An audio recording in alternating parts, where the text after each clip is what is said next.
Hello student, good morning all of you.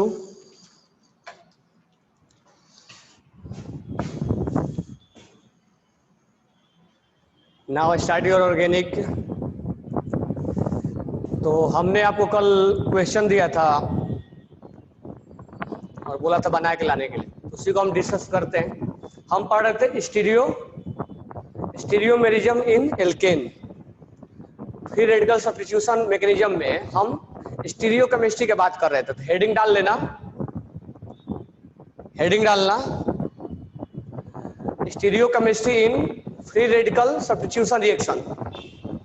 Stereo chemistry in free radical substitution reaction, हम उसमें stereo chemistry के बारे में बात कर रहे थे। ठीक है, तो लास्ट में हमने आपको एक क्वेश्चन दिया था ये। अब यहाँ मेजर माइनर नहीं देखेंगे, मेजर माइनर के लिए हमने रूल निकाल दिया। क्या है रूल? अब यहाँ हम देख रहे थे ये, और हमें यहाँ पर Cl2 दिया है प्लस Cl2 दिया है और H न्यू दिया है। ठीक है, तो आप समझ गए हो कितने डिफरेंट टाइप का प्रोडक्ट बनने वाला है। तो कहाँ कहाँ हाइड्रोजन लगा हुआ है? तो इस कार्बन पे हाइड्रोजन है ना, इस कार्बन पे हाइड्रोजन, ये टूटेगा। इस कार्बन पे हाइड्रोजन है तो ये टूटेगा। इस कार्बन पे हाइड्रोजन है तो ये टूटेगा। इस कार्बन पे हाइड्रोजन है तो ये टूटेगा। इस कार्बन पे हाइड्रोजन है, ये टूटेगा। ठीक है, इसका टूटना मतलब ये वाला सिमिलर, इसका टूटना मतलब ये वाला सिमिलर, और ये वाला डिफरेंट है। यानी हम कहा कितने हाइड्रोजन बॉन्ड को तोड़ रहे हैं? यहां से तोड़ रहे हैं 1, यहां से तोड़ रहे हैं 2, यहां से तोड़ रहे हैं 3, यहां से तोड़ रहे हैं 4, यहां से तोड़ रहे हैं 5। यानी 5 डिफरेंट कंपाउंड बनाया जा सकता है, पॉसिबिलिटी है बनाने का। उसमें मेजर माइनर नहीं, टोटल जो बनेगा स्ट्रक्चर आइसोमेरिज्म ऑर्गेनिक कंपाउंड जो बनेगा वो 5 बनेगा। तो यहाँ पर हम 5 पहले लिखेंगे। ठीक है, तो मैं यहाँ लिख देता हूं पहला, यहाँ पर ये कार्बन है, यहाँ पर क्लोरीन आके अटैच हो गया। सेकेंड वन ये आपका है और यहाँ आके क्लोरीन अटैच हो गया, सेकेंड वाला टूटा होगा तो रेडिकल्स बना होगा। थर्ड ये यहाँ पर है और यहाँ आके क्लोरीन अटैच हो गया। 4 यहाँ पर ये है और यहाँ पे आके क्लोरीन अटैच हो गया। और 5th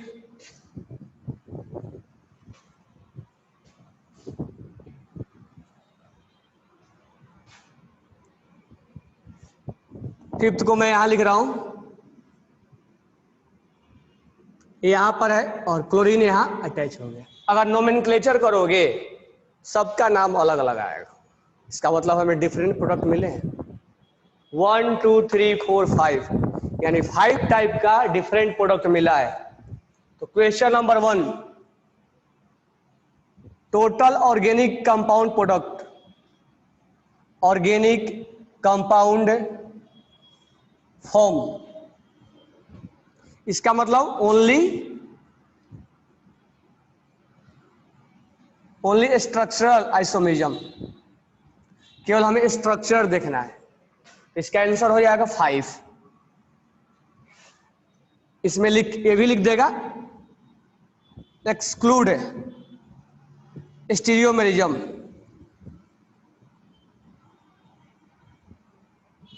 एक्सक्लूड स्टीरियोमेरिज्म। इसमें हम ऑप्टिकल का और जीआई के बात नहीं करेंगे, तो इसका आंसर हो जाएगा 5। Second, include stereoisomerism, include stereoisomerism, include stereoisomerism. अब ध्यान देना यहां से, अब हम ये देखेंगे कि कायरल सेंटर कहां कहां है। तो कायरल सेंटर के लिए कार्बन पे चारों ग्रुप क्या होना चाहिए? डिफरेंट होना चाहिए।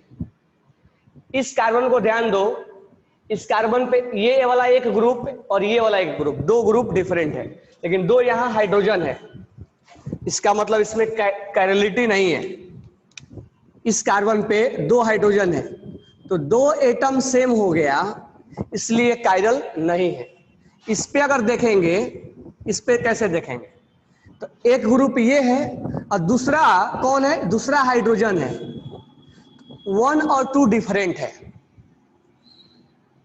ये ग्रुप इसके लिए और ये अलग अलग है। लेकिन तीसरा और चौथा में हम कैसे, तो तीसरा यहां से इधर जाएंगे, इधर से इधर जाएंगे, यानी 1 नंबर और 2 नंबर हमें मिल गए डिफरेंट।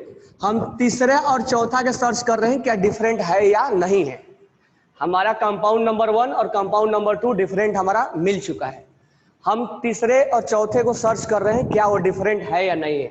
तो इस कंपाउंड एटम के बाद हम यहाँ चले, कार्बन मिला, यहाँ भी कार्बन मिला, यहाँ कार्बन मिला, यहाँ भी कार्बन मिला और हाइब्रिडेशन भी सेम मिला, यहाँ कार्बन मिला, यहाँ कार्बन मिला, यानी तीसरा और चौथा क्या है, सेम है। इसका मतलब इस कंपाउंड में कहीं स्टीरियो नहीं दिख रहा है, मतलब कहीं पर कायरल सेंटर नहीं दिख रहा है। अच्छा, और भी बातें कर लेते हैं। यहाँ पे, यहाँ हाइड्रोजन है, तो जब 2 हाइड्रोजन है तो कायरल के बारे में तो हम बात करेंगे नहीं, क्योंकि 2 तो सिमिलर हो गया, हमें चारों डिफरेंट चाहिए था। तो इसके बारे में हम बोलेंगे भी नहीं कि कायरल हो सकता है। इसका मतलब इधर वाला कोई भी कंपाउंड कायरल नहीं है, इधर वाला, यानी इसके हम आगे अब सर्च नहीं करेंगे, इधर वाला जो बिल्कुल एक है।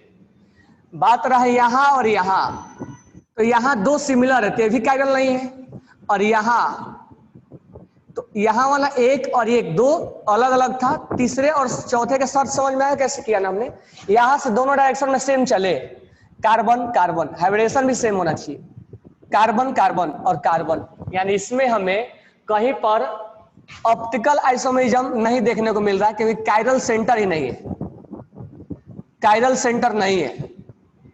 हम बोलते हैं कि इसमें कायरल सेंटर नहीं होने की वजह से यह ऑप्टिकल आइसोमेरिज्म नहीं दिखाएगा। क्या ज्योमेट्रिकल के बारे में बात कर सकते हैं क्या, तो ज्योमेट्रिकल के लिए एक कार्बन पे 2 डिफरेंट ग्रुप होना चाहिए।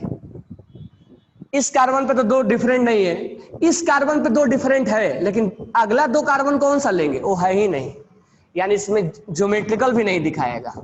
तो अगर हम ऑप्टिकल के बारे में बोलेंगे तो ज्योमेट्रिकल भी नहीं दिखाएगा।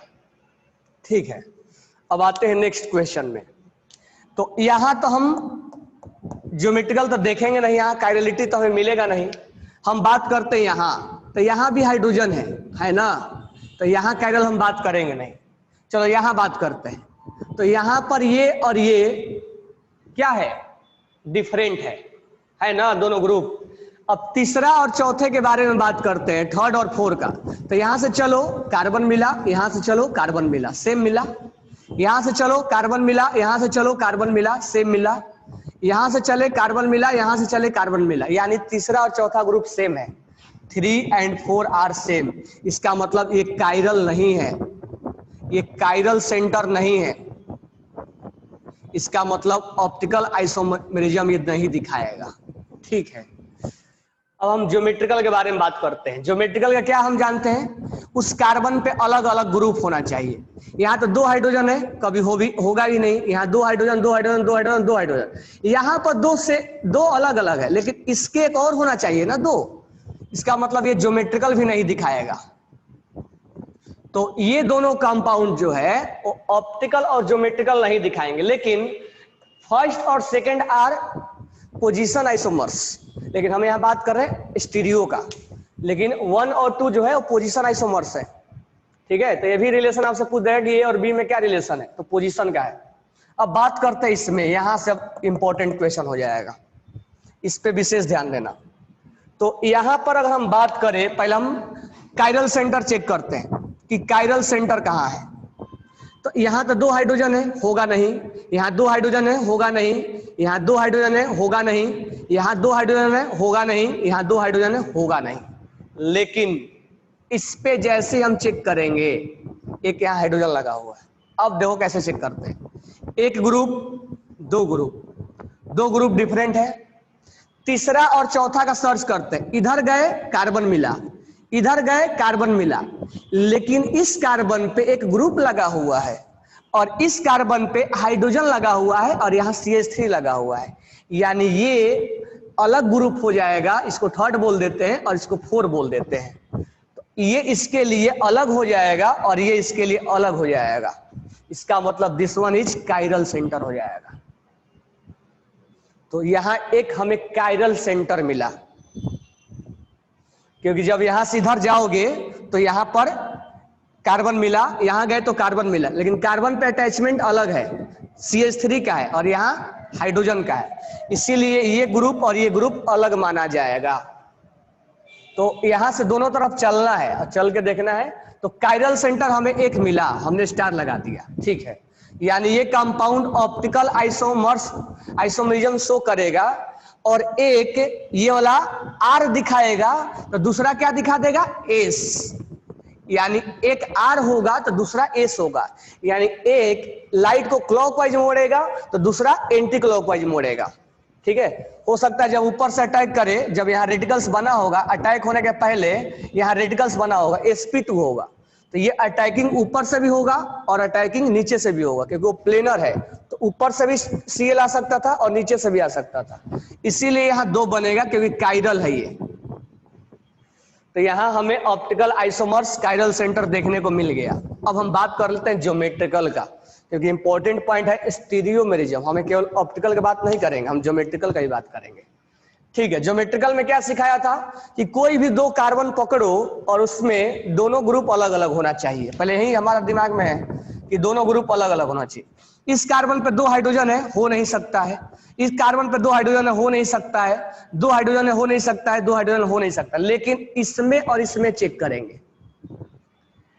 अब इस कार्बन पे दोनों ग्रुप अलग है, दोनों ग्रुप क्या है, अलग है, अलग है ना। अब इस पे चेक करो, इस पे अगर हम बात करेंगे, इस पे एक CH3 है और एक क्या है, हाइड्रोजन है। क्या दोनों अलग है या नहीं है, अलग है। तो इस कार्बन को में Cl है और यहां हाइड्रोजन है, और इस कार्बन में यहां CH3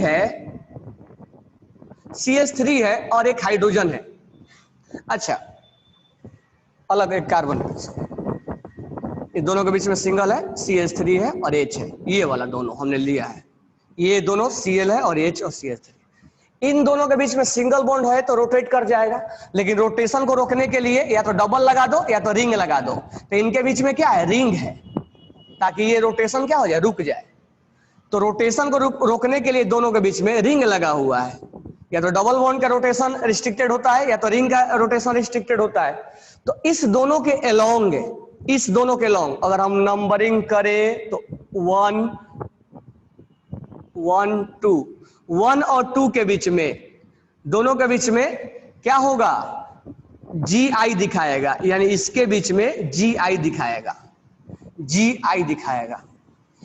अब GI में ये जब दोनों एक साइड होंगे, दोनों हाइड्रोजन, तो सिस होगा, और दोनों अपोजिट साइड होंगे तो ट्रांस होगा, यानी इसमें एक सिस बनेगा और एक ट्रांस बनेगा। एक सिस बनेगा तो एक ट्रांस बनेगा। अब ध्यान से सुनना, अब ध्यान से सुनना, जब ये सिस होगा, मतलब दोनों एक साइड होगा, तो उसमें 2 मिलेंगे, एक R मिलेगा और एक S मिलेगा। यानी सिस में अगर हम टोटल अब बात करें, अब हमारा समझ में आ गया कि ये ऑप्टिकल आइसोमरिज्म भी दिखा रहा है और ज्योमेट्रिकल भी दिखा रहा है, लेकिन ये कितना कंपाउंड है। तो अगर सिस है सिस है, चलो ये दोनों एक साइड है, दोनों एक साइड है, तो वो कंपाउंड एक लाइट को क्लॉकवाइज मुड़ाएगा और सिस वाला ही लाइट को एंटी क्लॉकवाइज मुड़ाएगा। यानी सिस में 2 हो गया, R और S, और ट्रांस में भी 2 हो जाएगा। अगर वो ट्रांस रहेगा तो उसका जो कंपाउंड होगा वो अपने आप में क्लॉकवाइज मुड़ाएगा और एंटी क्लॉकवाइज मुड़ाएगा। तो यहां हो जाएगा ट्रांस में R और S, ठीक है। तो यहां पर कुल मिला के ये अगर सिस है तो 2 मिला R और S, तो एक तो वही होगा, तो यहां 1 और 1 2 मिल गया, और यहां 2 मिला, कुल मिला के यहां 4 डिफरेंट मिल गए। और नंबर ऑफ स्टीरियोमेरिज्म हमने निकालने के लिए सिखाया भी है। तो यहां पर एक तो कायरल सेंटर की वजह से सिस और ट्रांस मिलेगा और यहां जीआई दिखाएगा। तो यहां पर जीआई दिखाएगा तो सिस और ट्रांस, सिस में दो पार्ट, एक आर और एस, और एक ट्रांस में दो पार्ट, एक आर और एस। क्योंकि जब हम सिस हैं तो हम दो कंपाउंड दिखा सकते हैं, एक क्लॉकवाइज मोड़ना जानेंगे और एक एंटी क्लॉकवाइज मोड़ना जानेंगे। अगर हम खुद ट्रांस है तो एक क्लॉकवाइज मोड़ना जानेंगे और एक एंटी क्लॉकवाइज मोड़ना जानेंगे, कुल मिला के 4 मिल गया। अब ये आर और ये आर सेम नहीं है, तो यहां पर हमें 4 कंपाउंड मिल गए, यहां पर टोटल 4 कंपाउंड मिले। चलो अब इसमें बात करते हैं। जब हम इसमें बात करेंगे तो पहले हम कायरल सेंटर ढूंढेंगे। तो ये कायरल नहीं है, ये कायरल नहीं है, ये कायरल नहीं है, ये कायरल नहीं है, बात खत्म। अब बात करेंगे इसका, ये दो एटम जो है वो डिफरेंट है, तो पहला वाला और दूसरा वाला डिफरेंट है, चारों डिफरेंट होना चाहिए। तो यहां से हम जाएंगे, यहां पर कार्बन मिला, यहां से गए यहां कार्बन मिला, दोनों सेम मिला। यहां से गए कार्बन मिला, यहां से गए कार्बन मिला, लेकिन इस कार्बन पे अटैचमेंट मिथाइल का है और इस कार्बन पे अटैचमेंट हाइड्रोजन का है, इसीलिए ये दोनों सेम नहीं माना जाएगा। तो इसको अगर मैं 3 बोल दूं और इसको 4 बोल दूं तो 3 और 4 डिफरेंट होंगे, इसीलिए ये कायरल सेंटर हो गया।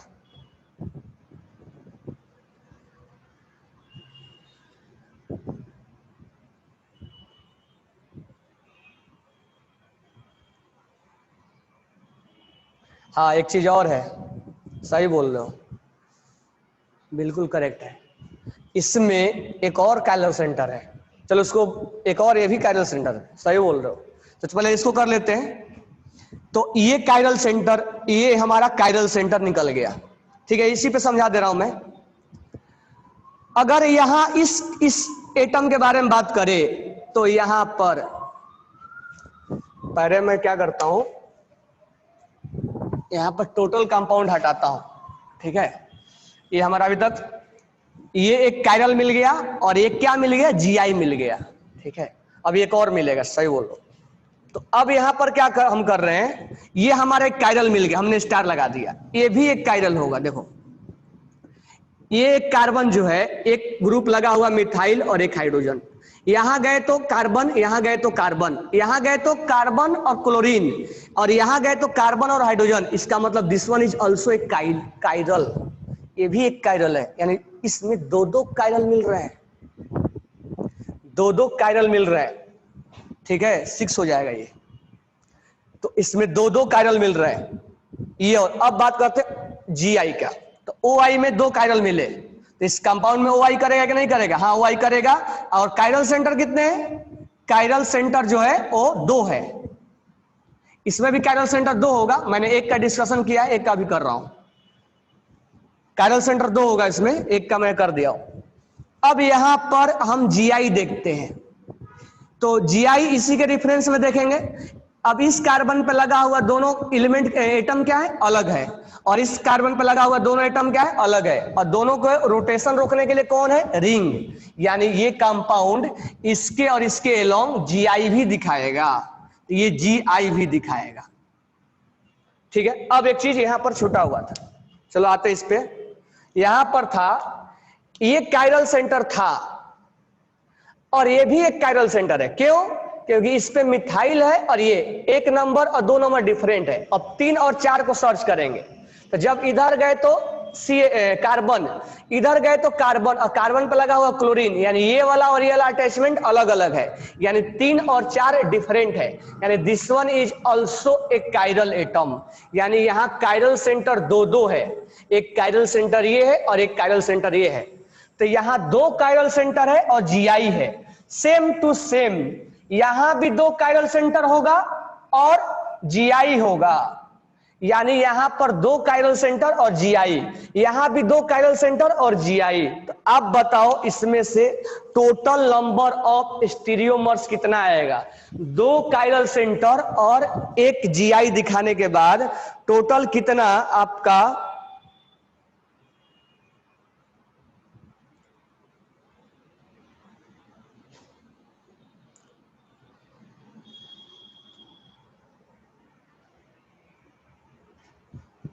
टोटल कितने आइसोमर्स होंगे इसमें?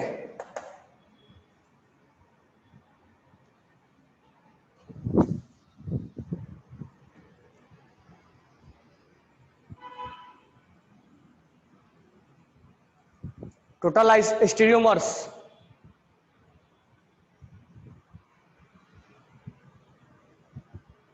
चलो इसी से देख लेते हैं, होगा उतना ही, 4 ही होगा। अगर ये सिस रहा तो आरएस दिखाएगा और ट्रांस रहा तो आरएस दिखाएगा। तो कायरल सेंटर रहते हुए भी इसका 4 होगा, 4 स्टीरियोमर्स दिखाएंगे, 4 ही होगा, क्योंकि सिस वाला अगर होगा सिस वाला होगा तो सिस और ट्रांस दिखाएगा, सॉरी आर और एस दिखाएगा, और ट्रांस वाला रहेगा तो आर और एस दिखाएगा। ठीक है, तो इसमें हम 4 ही बोलेंगे। अगर आप फॉर्मूला से भी निकालोगे तो वहीं आएगा, फॉर्मूला से भी निकालोगे तो वहीं आएगा। सिस में डी और एल और ट्रांस में डी और एल, 4 ही आएगा। इसमें भी 4 आएगा। कैसे? तो एक सिस जब होगा तो सिस में 2 दिखाएगा, आर और एस, और ट्रांस में 2 दिखाएगा, आर और एस। तो 2 कायरल सेंटर है। तो यहां पर अगर हम बोले ऑप्टिकल आइसोमर्स कितने हैं, तो देखो ऐसे नॉर्मल सोचो, जीआई हटा दो, ऑप्टिकल आइसोमर्स कितने होंगे? 4, क्योंकि 2 कायरल सेंटर है। तो 2 कायरल सेंटर के द्वारा जनरेट कितना होगा? 2 के पावर n, यानी 2 के पावर 2 यानी 4। तो 2 कायरल सेंटर है तो ऑप्टिकल आइसोमर्स कितने होंगे? 4 होंगे। 4 में से 2 जो होगा, 4 में से जो 4 होगा, सॉरी 4 में से उसी में से एक सिस आएगा और एक ट्रांस आएगा, यानी सिस और ट्रांस उसी में कॉमन आएगा। तो कुल मिला के ये है कि यहां पर एक, मान लो ऐसे सोचो उल्टा, एक सिस है और एक ट्रांस है, तो सिस आर देगा और एस देगा, और ट्रांस आर देगा या एस है। या नंबर ऑफ स्टीरियोमर्स वाला फॉर्मूला लगा दो, कितना आएगा अगर 2 कायरल सेंटर रहा तो।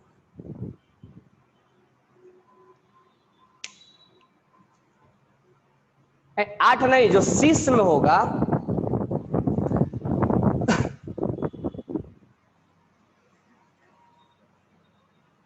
Are R, R S, S R और एस एस। ठीक है, ट्रांस में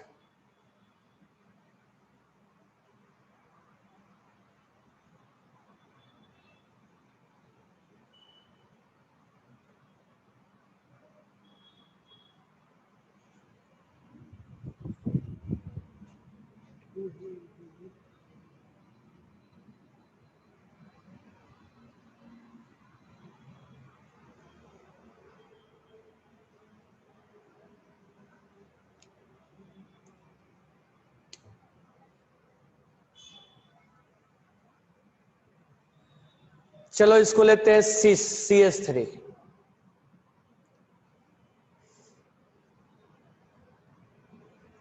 सी सही है, सिस है। तो सिस में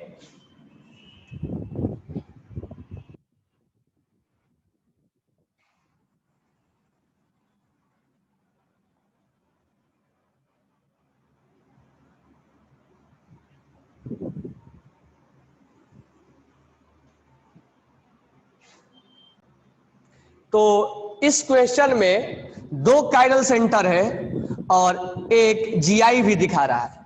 तो अगर हम सिस में बात करें तो सिस में 4 सेट बनेगा, आर एस का, एस आर का, आर आर का और एस एस का। तो यहां पर सिस में 4, यानी सिस भी अपने आप में इसमें कोई एक रिप्रेजेंट कर देगा। ट्रांस में 4 सेट बनेगा, यानी कुल मिला के 8 मिला, और इस दोनों में कॉमन नहीं होगा ये, क्योंकि ये अलग है और ये अलग है, इसका प्रॉपर्टीज अलग है, इसका प्रॉपर्टीज अलग है। तो कुल मिला के हमें यहाँ पर 8 कंपाउंड मिले। तो यहां भी 8 ही मिलेंगे, यहां भी क्या मिलेगा? 8 ही मिलेगा। तो यहां मिला, इसमें तो 1 है अपने आप में, यहां 2 मिला, और यहां अपने आप में 8 मिला, यहां 8 मिला।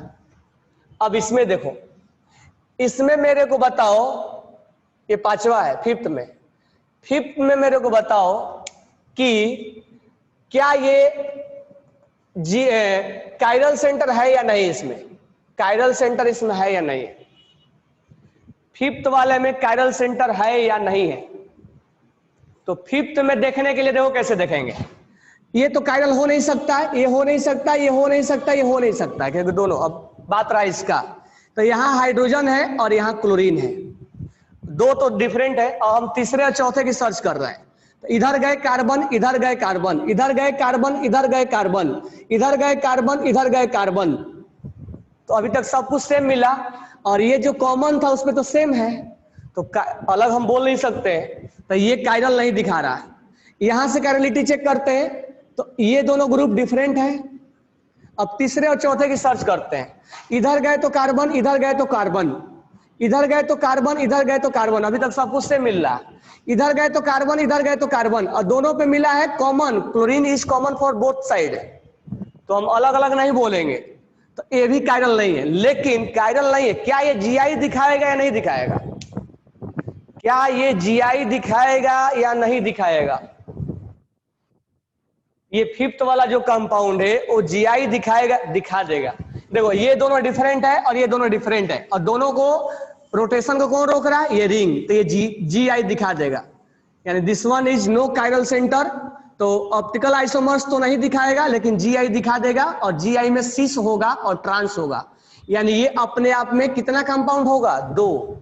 तो ये अपने आप में 2 कंपाउंड है, तो ये अपने आप में 1 है, ये अपने आप में 2 है, ये अपने आप में 8 है, ये अपने आप में 8 है, और ये अपने आप में 2 है।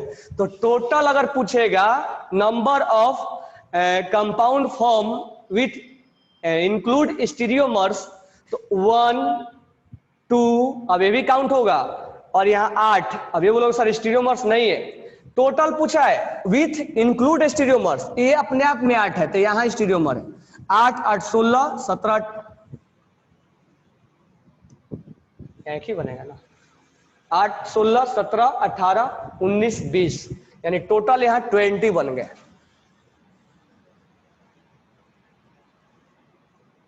तो किस में दिखाएगा किस में नहीं दिखाएगा ये आपको आना चाहिए, ठीक है। अब मुझे ये बताओ तीसरा क्वेश्चन, तीसरा क्वेश्चन ये है कि स्टीरियोमर्स कितने हैं?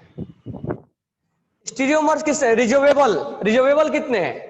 तो देखो यहाँ 4 और यहाँ 4, 8 स्टीरियोमर्स होंगे, और उसी में सिस और ट्रांस कॉमन होगा। फिफ्थ वाला में ये दो, फिफ्थ वाला देखना आसान है सबसे। फिफ्थ वाला में हम ऐसे देखेंगे, ये CH3 है और ये Cl है और यहाँ हाइड्रोजन है। कायरल सेंटर ढूंढना है तो यहाँ तो हम नहीं ढूंढेंगे क्योंकि 2 हाइड्रोजन कॉमन है, ये दोनों डिफरेंट है, 2 डिफरेंट है, तीसरे चौथे की तलाश है हमें। इधर गए कार्बन, इधर गए कार्बन, इधर गए कार्बन, इधर गए कार्बन, अभी तक सब कुछ सेम मिल रहा है। इधर गए कार्बन और इसके लिए गए कार्बन, ये दोनों के लिए कॉमन पॉइंट हो गया, तो कॉमन पॉइंट पे ये दोनों के लिए काउंट होगा। ये इसका भी इधर से जाते वाला भी हिस्सा है और इधर से जाते वाला भी हिस्सा है, तो both atom are common for both side. ये दोनों डायरेक्शन में जब जा रहे हैं तो दोनों के लिए कॉमन है, तो ये कायरलिटी अलग अलग कंपाउंड में नहीं गिना जाएगा। अब इसके लिए कायरल चेक करना है 1 और 2, तो तीसरे और चौथे की हमें सर्च कर रहे हैं। तो इधर से गए, इधर से गए, सिमिलर मिला, इधर से गए सिमिलर मिला, इधर से गए कार्बन मिला, दोनों का कॉमन पॉइंट है, और कॉमन पॉइंट पे ये दोनों का सेम, मतलब सेम हिस्सेदारी में जाएगा। ये इसका भी, इधर वाला का भी है और इधर वाला का भी है, तो ये डिफरेंट नहीं है, यानी 3 और 4 कॉमन है, तो इसका मतलब ये कायरल नहीं है। तो there is no chiral centre, chiral centre नहीं है। अब हम बात करते हैं, यानी ये OI नहीं दिखाएगा, GI के बारे में बात करते हैं। तो डिफरेंट होना चाहिए, ये ग्रुप और ये ग्रुप डिफरेंट है, ये ग्रुप और ये ग्रुप डिफरेंट है, तो हम इसके अलोंग देख रहे हैं दोनों ग्रुप डिफरेंट है। अब दोनों के बीच में रोटेशन को रोकने के लिए कौन आ गया? रिंग आ गया। ये रिंग जो है दोनों के बीच के रोटेशन को रोक देगा। तो ये अगर एक साइड है तो सिस देगा, और अगर अपोजिट साइड है तो ट्रांस देगा। This one is your trans. ये अगर आ गया ऐसा, अगर ये ऐसा हाइड्रोजन आ गया और ये हाइड्रोजन इधर आ गया, क्लोरीन इधर आ गया और CH3 आ गया, तो ये देखो ये ट्रांस हो गया और ये सिस हो गया। तो फिफ्थ वाला में ट्रांस नहीं देगा, सिस और ट्रांस देगा, ऑप्टिकल नहीं देगा। अब मुझे ये बताओ, हाँ स्टीरियोमर्स रिजर्वेबल कितने होंगे? 8। समझ में आ गया? अब मुझे बताओ ये कि फ्रैक्शनल डिस्टिलेशन करने पे कितने कंपाउंड डिफरेंट मिलेंगे? कितने कंपाउंड डिफरेंट मिलेंगे? मेरे को ये आंसर बताओ, लिख लेना क्वेश्चन में। How many compound will form when it will be fractional distillation? How many compound will form in fractional distillation? How many compound will form in fractional? तो देखो ध्यान से, ऑप्टिकल का फ्रैक्शनल डिस्टिलेशन नहीं होता है, लेकिन ज्योमेट्रिकल का होता है। तो देखो कितना मिलेगा, 1, ये अलग हो जाएगा क्योंकि सबका बॉइलिंग पॉइंट क्या होगा? अलग अलग होगा।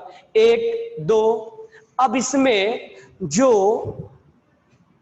8 है तो केवल 2 ही सेपरेट होगा, कौन सा? सिस और ट्रांस होगा।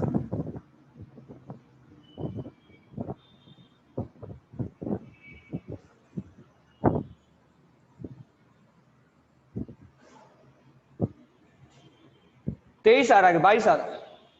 8, 8, 16, 17, 18, 19, 20, 2 ही आ रहा, 20 ही आ रहा है ना।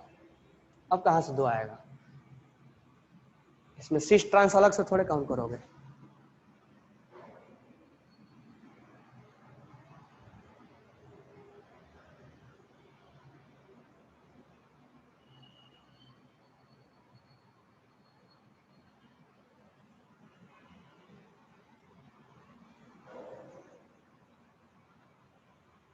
तो इसको फ्रैक्शनल डिस्टिलेशन करेंगे तो ये अलग आएगा, ये अलग आएगा। यहां पर 2 ही सेपरेट होंगे, एक सिस और ट्रांस। तो यहां पर फ्रैक्शनल डिस्टिलेशन करेंगे तो 2 मिलेगा, क्योंकि जो ऑप्टिकल है उसका फ्रैक्शनल डिस्टिलेशन नहीं होता है। तो 2 मिलेगा सिस और ट्रांस, यहां 2 मिलेगा सिस और ट्रांस, यहां 2 मिलेगा सिस और ट्रांस। तो 2, 2, 4, 6, 7 और 8, यानी 8 फ्रैक्शनल डिस्टिलेशन में मिलेगा। There are 8 compound will form when we fractional distillation. तो टोटल कंपाउंड में से 8 ही कंपाउंड बाहर निकल के आए। रिजर्वेबल मतलब, रिजर्वेबल कल ही बताया था, जो ऑप्टिकल आइसोमर्स दिखाता हो। ऑप्टिकल आइसोमर्स, जो ऑप्टिकल आइसोमर्स है उसको रिजर्वेबल बोला जाता है। तो रिजर्वेबल का मीनिंग लिख लेना, which show optical isomers, that is known as resolvable. कल ही लिखवाया था। तो कुल मिला के यहाँ 8 कंपाउंड जो है वो क्या दिखाएंगे? फ्रैक्शनल डिस्टिलेशन दिखाएंगे। समझ में आ गया इस चीजें? चलो, बीसी होगा, इससे ज्यादा नहीं हो। अब नेक्स्ट एक तुम लोग को दे रहा हूं मैं, घर से बना के लाना, ठीक है? कल उसको हम डिस्कस करेंगे। थोड़ा सा एक बार इसको बता दिया, दोबारा उसमें फास्ट डिस्कशन होगा। तो एक मैं और आपको कंपाउंड दे रहा हूं, आप इसमें, ये कंपाउंड है और इसमें आप पहला क्वेश्चन लिखो, total number of organic compound form exclude स्टीरियोमर्स।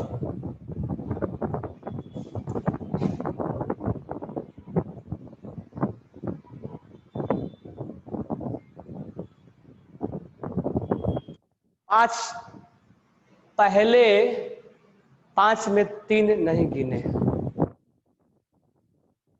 पहले 5 में 3 गिना था, 1, 1, 1। पहले 5 में तो 3 गिना ही था, 1, 1, उसमें 1, 1 ही गिने ना, 2 थोड़े होगा उसमें, वो केवल स्ट्रक्चर है। इसमें लिखना पहले 5 में ये बन रहा था, इसमें 5 में 1 ही गिनेंगे ना, इसको हमने काउंट किया ही था, यही बन रहा था, इसमें 1 ही काउंट करेंगे ना। ये या तो जी आई है ना तो ओ आई है, तो 1 ही है ये। दूसरा हमारा ये था, दूसरे में एक ही है, सीएल है यहाँ, और तीसरा में हमने स्टार्ट किया था यहाँ लगा के, यहाँ लगाया था, यहाँ लगाया था, यहाँ लगाया था। एक बार क्रॉस चेक कर लेते हैं। यहाँ इसमें लिख लो पहले question, total number of organic compound form exclude stereoisomer. Second लिखना, total number of organic compound form include stereoisomer. Total number of organic compound form include stereoisomer. Third लिखना नंबर ऑफ रिजर्वेबल कंपाउंड यानी optical isomers, number of resolvable compound, number of resolvable compound. Fourth लिखना number of compound distillate after fractional distillation, मतलब बाहर कितने निकल जा रहे हैं यानी वेपराइज कितना हो जा रहा है। नंबर ऑफ कंपाउंड या number of compound form when after fractional distillation, number of compound form after fractional distillation, number of compound form after fractional distillation. और नेक्स्ट लिखना, नेक्स्ट हो गया ये टोटल हमने पूछ ही लिया, ये आप कल घर से ट्राई करके लाना, ठीक है। इसमें एक बार क्रॉस चेक कर लेते हैं क्या है। तो हमारा कंपाउंड ये था, हमारा कंपाउंड ये था, तो पहला स्ट्रक्चर हमारा ये हुआ क्लोरीन लग गया। दूसरा स्ट्रक्चर हमारा ये हुआ, यहां क्लोरीन लगा, तो ये तो अपने आप में एक है, ये अपने आप में एक है, क्योंकि ये GI नहीं दिखाएगा, OI नहीं दिखाएगा।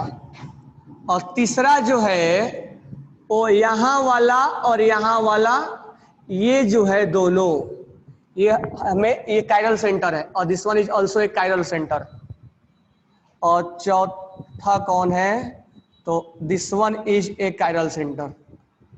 हाँ, और ये भी कायरल है ना, इधर से 1 2, ये सेम नहीं। और ये पांचवा था ये वाला Cl, तो ये केवल GI दिखा रहा था, ये GI दिखा रहा था और OI दिखा रहा था, ये GI दिखा रहा था और OI दिखा रहा था, और ये कुछ भी नहीं दिखा रहे थे। तो इसमें हमें 8 मिल गए थे, इसमें हमें 8 मिल गए थे, और इसमें हमें 2 मिले थे सिस और ट्रांस, और इसमें 1 और 1 मिले थे। 8 8 16 17 18 19 20।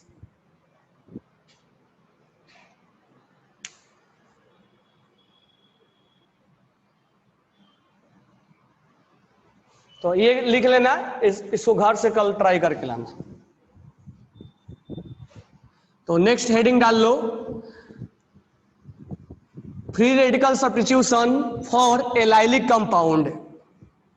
फ्री रेडिकल, अच्छा एक चीज और, 1 मिनट, एक चीज इसमें नोट डाल के लिखना, नहीं तो छूट जाएगा ये स्टीरियो केमिस्ट्री। फिर हम कल हमने आपको एक एग्जांपल दिया था ऐसे, और हमने बोला था Cl2 और H बोला था। तो प्रोडक्ट कितने बने थे, तो पहला प्रोडक्ट हमारा ये Cl बन गया यहाँ वाला, दूसरा प्रोडक्ट यहाँ भी जोड़ सकते हैं। अच्छा यहाँ जोड़ू बात बराबर है, यहाँ जोड़ू बात बराबर है, ठीक है। चलो मैं इधर से ही जोड़ रहा हूँ, कल भी इधर से ही जोड़ा था, ठीक है। अब यहाँ पर जोड़ दे रहा हूँ, यहाँ तो देखना यहाँ पे ये कायरल है, ये कायरल है, ये कायरल हो गया ना, 1 2 और एक हाइड्रोजन है 3 और एक ग्रुप अलग है, तो ये R और S मिलेगा। तो कल हमने इसको बताया था कि ये 1 है और ये 2 है, 3 मिल गए, टोटल 3 मिले हमें। तो कायरलिटी के बारे में बताया था, यहाँ पे अटैकिंग होगा, और अटैकिंग होगा तो क्या होगा, ये जब रेडिकल्स बनेगा तो एक्चुअली में क्या है, sp2 है, इस चीज को मैंने डिस्कशन किया था। और यहाँ जब रेडिकल्स बनेगा तो रेडिकल्स में यहाँ sp2 आएगा, sp2, ये ऊपर से भी अटैक होगा और नीचे से भी होगा, ठीक है। अब एक चीज ध्यान देना, इसमें ये रिएक्टेंट था और ये रिएजेंट था, अटैक कर रहा था। अब मान लो अगर हम खुद से पहले से ही हमने अटैकिंग ऐसे करवाया, ध्यान देना। अब यहां पर हम एक ग्रुप ले लेते हैं C2H5, ये C2H5 ही है, तो यहां ले लेते हैं कोई भी ग्रुप ले लो, NO2 ले लो, मान लेते हैं NO2 है, NO2 हालांकि खींचेगा, तो OH ले लो जो कि देगा, ठीक है। अगर मान लो रिएक्शन कर गया, तो यहां पर हम एक ऐसा ग्रुप ले लेते हैं C3H6 ले लेते हैं, 7 ले लेते हैं, ठीक है। तो यहां पर क्या है हमारा, यहां पर हाइड्रोजन है, ध्यान देना आप थोड़ा। तो इसके लिए हम केवल बात कर रहे हैं, बाकी कितने कंपाउंड बनेंगे उसके लिए नहीं बात कर रहे हैं, ठीक है। अब मान लो पहले से ये कायरल है, पहले से कायरल है, ये यहां पहले से कायरल नहीं था, प्रोडक्ट बनने के बाद कायरल बना था। ये मान लो पहले से ही कायरल है, एक ग्रुप, दो ग्रुप, तीन ग्रुप और ये चौथा ग्रुप, चारों ग्रुप अलग अलग है। ये पहले से ही कायरल है और इसमें अगर हम Cl2 से रिएक्शन करवाए, समझे, Cl2 से हम रिएक्शन करवाए तो अगर वो रिएक्टेंट पहले से कायरल है तो सोच लो कि मान लो R है या तो S है, यही होगा ना। अगर वो उस पे अटैक किया तो कायरल फिर से बन के तैयार होगा, ये हाइड्रोजन हट जाएगा, फिर हो गई। ठीक है, तो यहां जो कंपाउंड बनेगा, यहां जो ये कंपाउंड बना, मान लो ये कंपाउंड पहले से बना, तो ये जो बनेगा, मान लो अब बना, ये R बना और ये S बना, या उल्टा बोल सकते हैं, मान लो पहले से RS है, ये दो काइलो सेंटर हमने लिया है, ये पहले से R है और S है। अब अटैकिंग हुआ तो बन जाएगा, उल्टा बनेगा S और R, ठीक है, या SR भी बन सकता है, RS भी बन सकता है, या उसका डिफरेंट बनेगा। तो कुल मिला के फाइनल कंक्लूजन ये है कि अगर वो पहले से कायरल है तो बाद में जो प्रोडक्ट देगा वो पेयर ऑफ डाई स्टीरियोमर देगा, पेयर ऑफ डाई स्टीरियोमर देगा। तो लिख लो, when reactant is already optical isomers then it form pair of diastereomer। और इसमें क्या बनता था, पेयर, यहाँ रेशमिक मिक्सचर बनता था, रेशमिक मिक्सचर। अगर वो पहले से कायरल है तो it will form pair of diastereomer, यानी उल्टा। हमने बोला था कि R एक चेंज होना चाहिए, एक चेंज होना चाहिए, या तो ये चेंज हो जाए। तो अगर रिएक्टेंट पहले से कायरल है, लिख लेना, रिएक्टेंट अगर पहले से कायरल है तो इट फॉर्म पेयर ऑफ डाइस्टीरियोमर। पहले से अगर नहीं है, it form racemic mixture, 50% R बनेगा और 50% S बनेगा। तो अगर पहले से कायरल नहीं है तो इट फॉर्म रेशमिक मिक्सचर, अगर पहले से कायरल है then it form pair of diastereomer, then it form pair of diastereomer. ये लिख लेना, ये इंपॉर्टेंट कंसेप्ट है, ये पूछा जाता आपसे, ये इसमें पूछा जाएगा, ठीक है।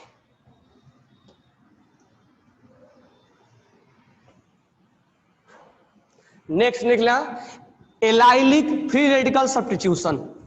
इसमें नोट डाल के लिख लेना, पहले से अगर कायरल होगा तो पेयर ऑफ डाइस्टीरियोमर बनाएगा, अगर पहले से कायरल नहीं है तो वो रेशमिक मिक्सचर तैयार करेगा। अब लिखना फ्री रेडिकल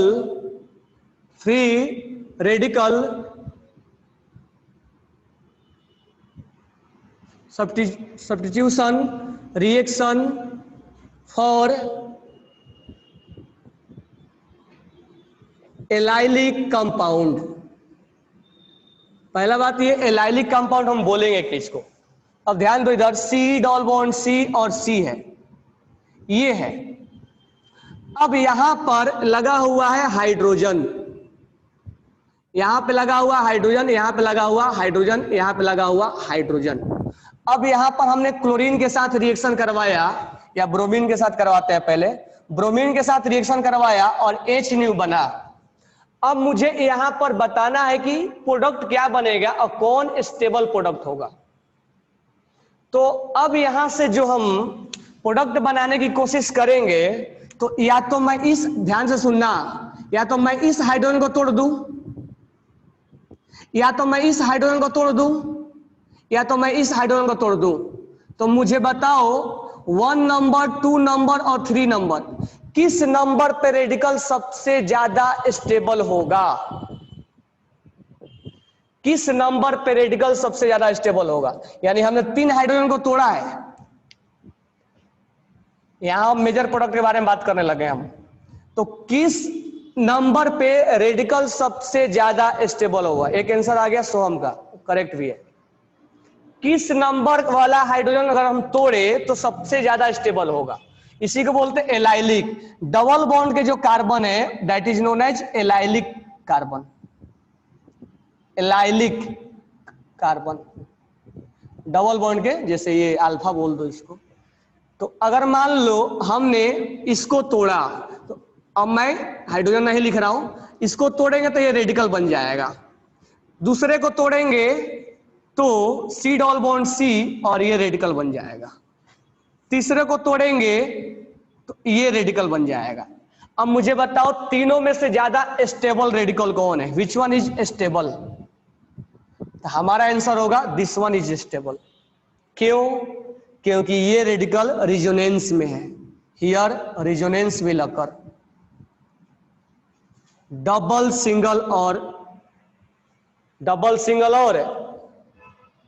फ्री रेडिकल दुनिया का सबसे अनस्टेबल चीज होता है। डबल बॉन्ड पे प्लस लगना, डबल बॉन्ड पे रेडिकल लगना सबसे अनस्टेबल होता है दुनिया का। तो ये डबल बॉन्ड पे प्लस लगा हुआ है, डबल बॉन्ड पे प्लस लगा हुआ है, तो ये अनस्टेबल है। अच्छा, इस दोनों में अनस्टेबल कौन है?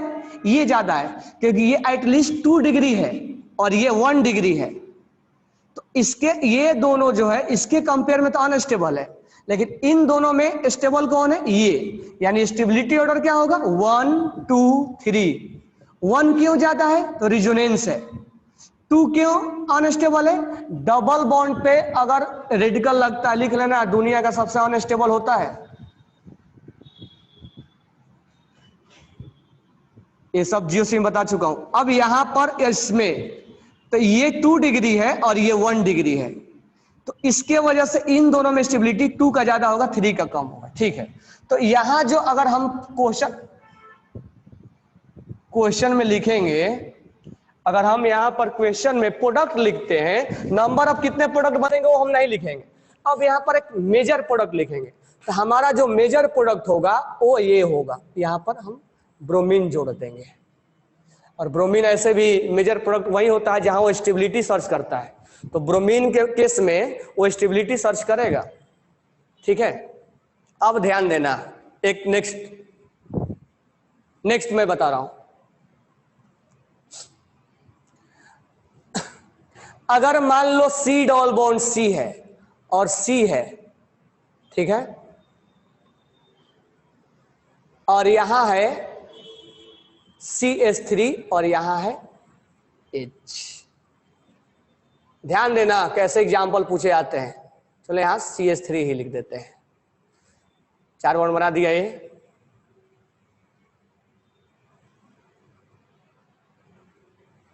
चलो यहां पर एक बॉन्ड लिख देते हैं और यहां पर एक बॉन्ड लिख देते हैं, 3 बॉन्ड हो गया। अब हम यहां ब्रोमीन लेते हैं और H न्यू लेते हैं। अब मुझे बताओ, यहां पे हमारा क्वेश्चन ये है कि ये हाइड्रोजन है, इसको मैं तोड़ूं 1 नंबर है, ये तीनों एक जैसा है, या मैं इसको तोड़ूं, यहां तो हाइड्रोजन है नहीं, यहां है, अच्छा इसको मैं तोड़ूं, इसको तो सेम है। ठीक है, तो यहां वाला और यहां वाला सेम है या नहीं है? बोलो, यहां वाला और यहां वाला सेम है, यहां वाला सेम है, और यहां वाला यहाँ, क्योंकि नोमेनक्लेचर करेंगे तो यहीं से करेंगे ना, 1 2 3 4, और यहां भी 1 2 पे ही आ रहा है। कुल मिला के या ऐसे काउंट कर लो तो केवल 2 ही डिफरेंट हमें मिल रहा है, 2 ही डिफरेंट मिल रहा है।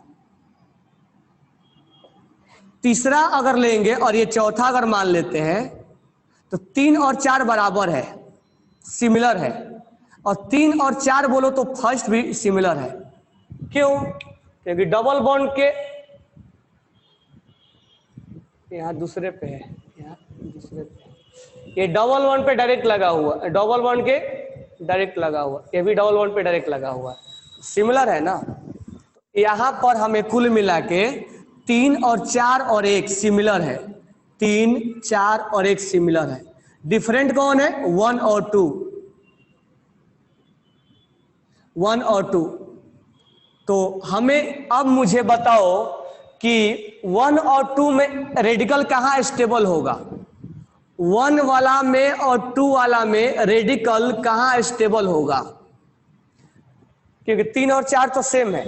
तो मुझे बताओ 1 और 2 में रेडिकल कहाँ स्टेबल होगा? 1 पे बिल्कुल करेक्ट है, बिल्कुल करेक्ट है, 1 पे रेडिकल बनेगा। तो मैं पहले रेडिकल बना दे रहा हूं, यहां रेडिकल बना दिया। अब देखना ऑर्गेनिक का रंग कैसे दिखाएगा ये। अब यहां पर मैं बना दूं C डबल बॉन्ड C और यहां C और यहां C और यहां C, यही है ना, और रेडिकल बना दूं मैं यहां पे। अब मुझसे बोला जाए कि प्रोडक्ट लिखो, तो मैं क्या करूंगा, ये CH3 C double bond C और रेडिकल और यहां बना के और यहां क्लोरीन ब्रोमीन आराम से जोड़ दूंगा। ब्रोमीन दिया है ना, ब्रोमीन जोड़ दूंगा और जैसे ही लिखेंगे तुरंत प्रोडक्ट गलत आएगा। यहां तो लिखेंगे तो यहां भी गलत आएगा। अब पूछो क्यों? तो उसका रीजन ये है कि यहां पर रिजोनेंस हो रहा है। तो क्या जब रिजोनेंस होगा तो रेडिकल यहीं पर चिपका होगा क्या? नहीं, रेडिकल्स तो घूम रहा होगा। तो एक बार घुमाओ, डबल सिंगल और रेडिकल तोड़ो, इसको एक रेडिकल दो, इसको दो, तो C और यहां डबल बॉन्ड बना दो और यहां पर CH3 लिखो, यहां पर CH3 लिखो और यहां रेडिकल लिखो। अब मुझे बताओ कि बिफोर रिजोनेंस और आफ्टर रिजोनेंस दोनों में से स्टेबल कौन है? मैं 1 बोल देता हूं और 1 डैश बोल देता हूं। Which one is more stable, 1 और 1 डैश, कौन ज्यादा स्टेबल है? तो हम बोलेंगे रिजोनेंस तो यहां भी हो रहा था, यहां भी हो रहा था, ठीक है, रिजोनेंस यहां भी हो रहा था और यहां भी हो रहा था, लेकिन ये जो था रेडिकल वो 1 डिग्री था और ये रेडिकल 3 डिग्री है। वो रेडिकल 1 डिग्री था और ये रेडिकल 3 डिग्री है। तो कुल मिला के क्लोरीन यहां अटैच होगा, यहां नहीं होगा। तो कहीं कहीं पर रिजोनेंस करवाने के बाद प्रोडक्ट लिखा जाता है और कहीं कहीं, अब यहां रिजोनेंस करवाते ना तो यहां रिजोनेंस, रेडिकल यहां था ना, रेडिकल यहां था, रिजोनेंस करवाने के बाद भी क्या मिलता? यही मिलता, 1 डिग्री भी था और 1 डिग्री भी था। लेकिन यहां रिजोनेंस करवाने के बाद, इसको बोलते हैं कार्बोकेटाइन का फ्री रेडिकल का शिफ्टिंग। तो हम शिफ्टिंग अभी पढ़ाए नहीं, कि GeoC2 में पढ़ाएंगे। तो इसको ही बोलते हैं फ्री रेडिकल्स का शिफ्टिंग। तो ये शिफ्टिंग हम रिजोनेंस के थ्रू करवा रहे हैं। शिफ्टिंग 1 to हाइड्राइड भी शिफ्ट होता है, 1 to मिथाइल भी शिफ्ट होता है, 1 to फिनाइल भी शिफ्ट होता है, लेकिन ये शिफ्टिंग जो है वो रिजोनेंस के थ्रू करवा रहे हैं। तो यहां पर रेडिकल ज्यादा स्टेबल होगा, तो ये हमारा प्रोडक्ट क्या होगा? राइट होगा। और यही प्रोडक्ट जो बनेगा वो मेजर प्रोडक्ट बनेगा। तो यही है आपका एलाइलिक कंपाउंड में प्रोडक्ट बनाना। तो आप पहले ये चुनोगे कि हम रेडिकल कहां कहां प्रिपेयर करें, फिर ये चुनोगे कि रेडिकल कहां स्टेबल है। अगर रेडिकल स्टेबल है और रिजोनेंस में है, एलाइलिक मतलब रिजोनेंस में होगा ही होगा, तो एलाइलिक का मतलब हुआ रिजोनेंस में होना तय है। तो बिफोर रिजोनेंस वाला हमें प्रोडक्ट लिखना है या आफ्टर रिजोनेंस वाला प्रोडक्ट लिखना है, ये इंपॉर्टेंट कंसेप्ट हो जाता है। जैसे मैं एक और एग्जांपल लेता हूं, यहां पे ऐसे मान लो हमने ये लिया, यहां है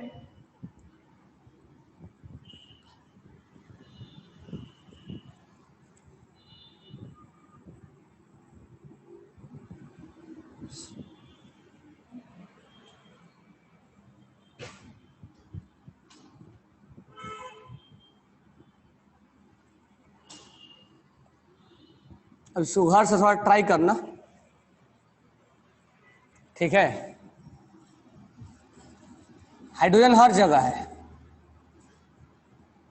यहां भी हाइड्रोजन है, ये वाला हाइड्रोजन ये वाला हाइड्रोजन तो सेम है, ये वाला और ये वाला सेम है ना, ये वाला दोनों हाइड्रोजन सेम है, ये वाला और ये वाला सेम है, ये वाला सेम है। तो मुझे ये बताना कि इसको 1 नंबर मैं दे दूं और इसको 2 नंबर दे दूं, प्रोडक्ट क्या लिखोगे, अभी लिख के बताओ मेरे को, प्रोडक्ट क्या लिखोगे? तो मुझे बताओ कौन सा रेडिकल ज्यादा स्टेबल है, कौन सा रेडिकल सबसे ज्यादा स्टेबल है? तो मैं पहले बना दूं। अच्छा, यहां और यहां तोड़ना एक ही बात है, ठीक है?